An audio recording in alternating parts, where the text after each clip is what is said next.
সুন্দর একটা টপিকস রাখা হয়েছে, আপনারা সকলে দেখতেন যে সকল জল্পনা কল্পনা শেষ হতে চলছে। জিজ্ঞাসাবাদের একটা চিহ্ন আছে, দেখছেন আপনারা। তা আমরা সকলেই কিন্তু সেটার পরে আলোচনা করতে পারবো, কারণ কি কি জল্পনা করতেছি, কি কল্পনা করতেছি, সব কিন্তু আমাদের ভিতরে আছে, আমরাই জানি। আমাদের মাঝে যা কিছু ঘটতেছে, যা কিছু আসতেছে, সবকিছু কিন্তু আমরাই পরীক্ষিত, কারণ আমরা সাথে যুক্ত আছি। সকল জল্পনা কল্পনা শেষ হতে চলছে। আমরা ওয়ান পেসিভ কোম্পানির ফাউন্ডিং মেম্বার ও ভিক্টোরি ক্যাশ প্ল্যাটফর্মের ভেরিফাই সদস্য। এটা যেন তেন কথা না, আজকের এই আলোচনার বিষয়টি আমাদের প্রত্যেকের হৃদয়ের খুব কাছের। সকল জল্পনা কল্পনা কি সত্যি শেষ হতে চলছে? আমরা যারা দীর্ঘদিন ধরে আছি, ওয়ান পেসিভের সাথে যুক্ত ফাউন্ডিং মেম্বার হিসেবে পথ চলেছি, তারা জানি এই যাত্রা কখনো সহজ ছিল না। শুরু থেকে আজ পর্যন্ত আমাদের পথ ছিল ধৈর্য, বিশ্বাস, পরীক্ষা এবং অপেক্ষার এক দীর্ঘ অধ্যায়। জল্পনা কল্পনার সময় কেন তৈরি হয়েছিল? যখন একটি স্বপ্ন বড় হয়, তখন তার চারপাশে প্রশ্ন, সন্দেহ, গুজব সব জন্মায়। আমাদের ক্ষেত্রেও তাই হয়েছে। কেউ বলছে এটা সম্ভব নয়, কেউ বলছে এত বড় পরিবর্তন আসবে না, কেউ আবার বিভ্রান্তি ছড়াচ্ছে। কিন্তু সত্য হলো, যারা ভিতরে ছিল তারা জানতো বাস্তবতা, তারা আর যারা বাইরেই ছিল তারা শুধু অনুমান করছে। এই পার্থক্যটাই আজ সবচেয়ে গুরুত্বপূর্ণ। আমরা কারা, কেন আমরা আলাদা? আমরা শুধু সাধারণ দর্শক নই, আমরা হলাম ফাউন্ডিং মেম্বার, ভেরিফাই সদস্য, প্রথম দিন থেকে বিশ্বাসের পথযাত্রী। আমরা সেই মানুষ যারা শুধু আমরা সেই মানুষ যারা শুরু থেকেই অ্যাশমোফার ভীষণ বুঝেছি, শুরু থেকে মিশনের ভীষণ বুঝেছি। আমরা হচ্ছে সেই মানুষ, এবং বাস্তবতার আলো দেখেছি। আমরা জানি এটা কোনো কল্পনা বা প্রকল্প নয়, কল্পনার প্রকল্প নয়, এটা আমাদের একটি দীর্ঘমেয়াদী পরিকল্পনা, বাস্তব বিপ্লব। আমরা সবাই কিন্তু জানি ভিক্টোরি ড্যাশ নতুন যুগের সেতু বন্ধন। আজকের এর সময় সবচেয়ে গুরুত্বপূর্ণ বিষয় হলো ভিক্টোরি ড্যাশ প্ল্যাটফর্মের ভূমিকা। এই প্ল্যাটফর্মে কি করছে? ফাউন্ডারদের একত্র করছে, বিভ্রান্তি দূর করছে, বাস্তব তথ্য সামনে এনেছে, নতুন যুগের জন্য প্রস্তুত করেছে। এটাই যেন অপেক্ষার অন্ধকার থেকে বাস্তবতার আলোতে প্রবেশের দরজা। জল্পনা শেষ হওয়ার লক্ষণ কি? আজ আমরা কিছু স্পষ্ট পরিবর্তন দেখতে পাচ্ছি। সেটা আমাদের ভিক্টোরি অ্যাশের ওয়েবসাইটে দেখতে পাচ্ছি, আমাদের ওইএস অন প্রেসিভের ও নিউজে দেখতে পাচ্ছি।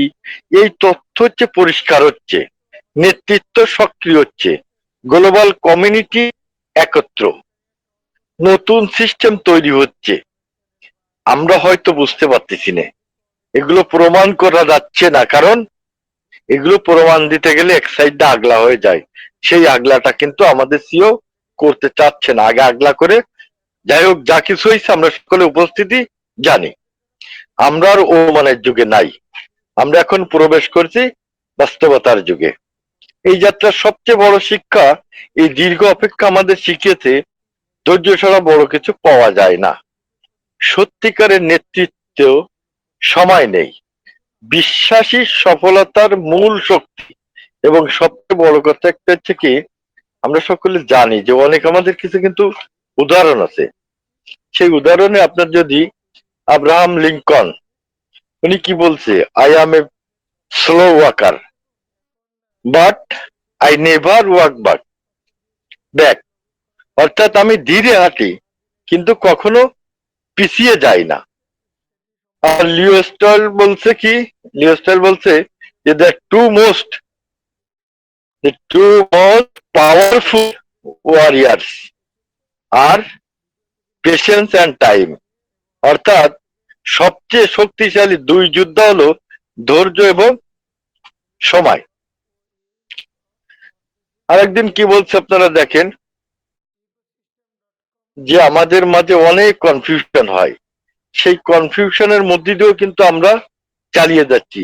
ইট does not must matter how slowly you go as long as you do not stop. মানে তুমি কত ধীরে চলছো তা গুরুত্বপূর্ণ নয়, যতক্ষণ না তুমি থামছো। আপনার আবার এই হেলেন কেলার কি বলছে শোনেন। হেলেন কেলার বলছে, optimism is the faith that leads to achievement.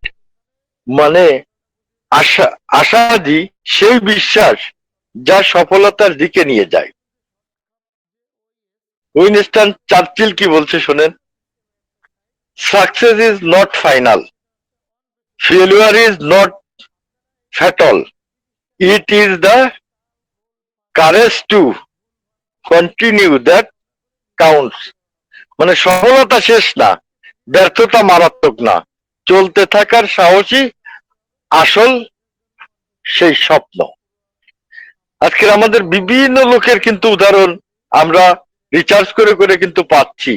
তাদের মত অনুসারে, তাদের কর্ম অনুসারে, তাদের উপস্থিতি অনুসারে, তাদের অনুশীলনী অনুসারে, তাদের ধৈর্যশীলতা দেখে আমরা কিন্তু আমাদের ধৈর্যটা সীমিত মনে হচ্ছে।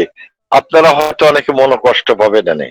তাদের যে ধৈর্য, তাদের যে বর্ণনা, তাদের যে অনুশীলনী, এইসব যখন আমরা রিসার্চ করতেছি, তখন আমরা যে এখানে আছি যে ধৈর্য ধরে, এটা আমার কাছে মনে হইতে সীমিত। সেটা দিয়ে অনেকে হয়তো দেখা গেল যে বলবেন, আপনার কাছে তো সীমিত লাগছে, আমাদের কাছে তো কঠিন লাগছে। না, সবার কাছে কিন্তু সমান লাগার কথা। আমি রিচার্জ করতেছি, আপনি করতেছেন, তবে আপনার বসে থাকা যাবে না, আপনার করতে হবে। এই যাত্রার সব থেকে বড় শিক্ষা হচ্ছে এই ধৈর্য।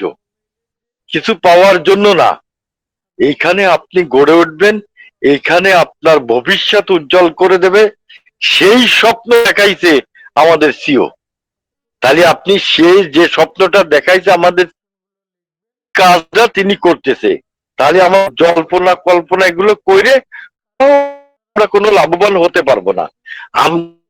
আবার কোনটা আমাদের যে টোটাল আমাদের জন্য তৈরি করে কি দিচ্ছে, হচ্ছে দেরি। তাতে আমি আপনাকে এই কিছু লোকের নাম শোনালাম কেন জানেন, আরো অহরহ লোকের এই নামগুলো, তারা যে সাকসেস হয়েছে জীবনে, তারাই না বাস্তবতাকে শক্তিশালী করে কিন্তু আজকে সাকসেস হয়েছে। তা আমরা আশা করি আমরা সকলে বাস্তবতার সাথে থাকবো, জল্পনা কল্পনার মধ্যে যাব না। আমাদের সামনের দিনগুলো যেভাবে বাস্তবে পরিণত হয় তার জন্য আমরা দায়িত্বের সাথে থাকবো। আর মোটামুটি আমাদের জীবনের যা কিছু পিছনের দিক করেছি, ব্যাকে আর না যে সামনে কিভাবে আমরা এগোই যেতে পারি, সামনে কিভাবে ইয়ার যুগে আমাদেরকে প্রস্তুত করতে পারি, সেই দিকে লক্ষ্য রেখে এই পবিত্র রমজান মাসে সকলের জন্য দোয়া করি, পাশাপাশি আমাদের কোম্পানির জন্য দোয়া করি, আমাদের সিওর জন্য দোয়া করি, মোটামুটি সব দিক দিয়ে যাতে সুখবর আসে, সুন্দর আসে, সুন্দরতা ধরে আনে।